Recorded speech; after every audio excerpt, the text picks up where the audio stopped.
आज स्वामी फरमाइश बनैली पसंदर मटन तरकारी। प्रथमे तो मटन रे सोरष तेल लुण हलदी देकी गोलिकी 10 ରୁ 15 मिनट रखीदेली। चर्बी को अलग काढ़ी रखीदेली। जीरा अदा रसुण धनिया सुखिला लंका आ गोटे पियाज पकईकी भल भाव ग्राइंड करदेली। 2टी टमाटो को ये ग्राइंड कर देछि। प्रथमे तो प्रेसर रे पानी मटन को पकईकी 5टी सीटी देदेली। कड़े रे तेल देकी आलू को लुण हलदी दे बढ़िया भाव में भाजिकी काढ़ी नेली। कड़े रे तेल टिके चीनी गोटा गरम मसला तेजपत्र देदेली। फुटीगला पर कटाही रखी पियाज पियाज ब्राउन कलर हो सारा पर देखु लंका गुंड हलदी गुंड और लुण को टिके पानी देकी एभली भाव में गोलैकी देदबा। एबे चलतु आमे जो मसला को बाटिकी रखी ऐड करदबा।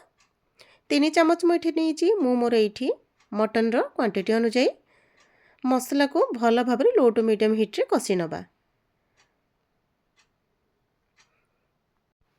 ये कषा मोर हो गला मसला ए मटन को देदेवी।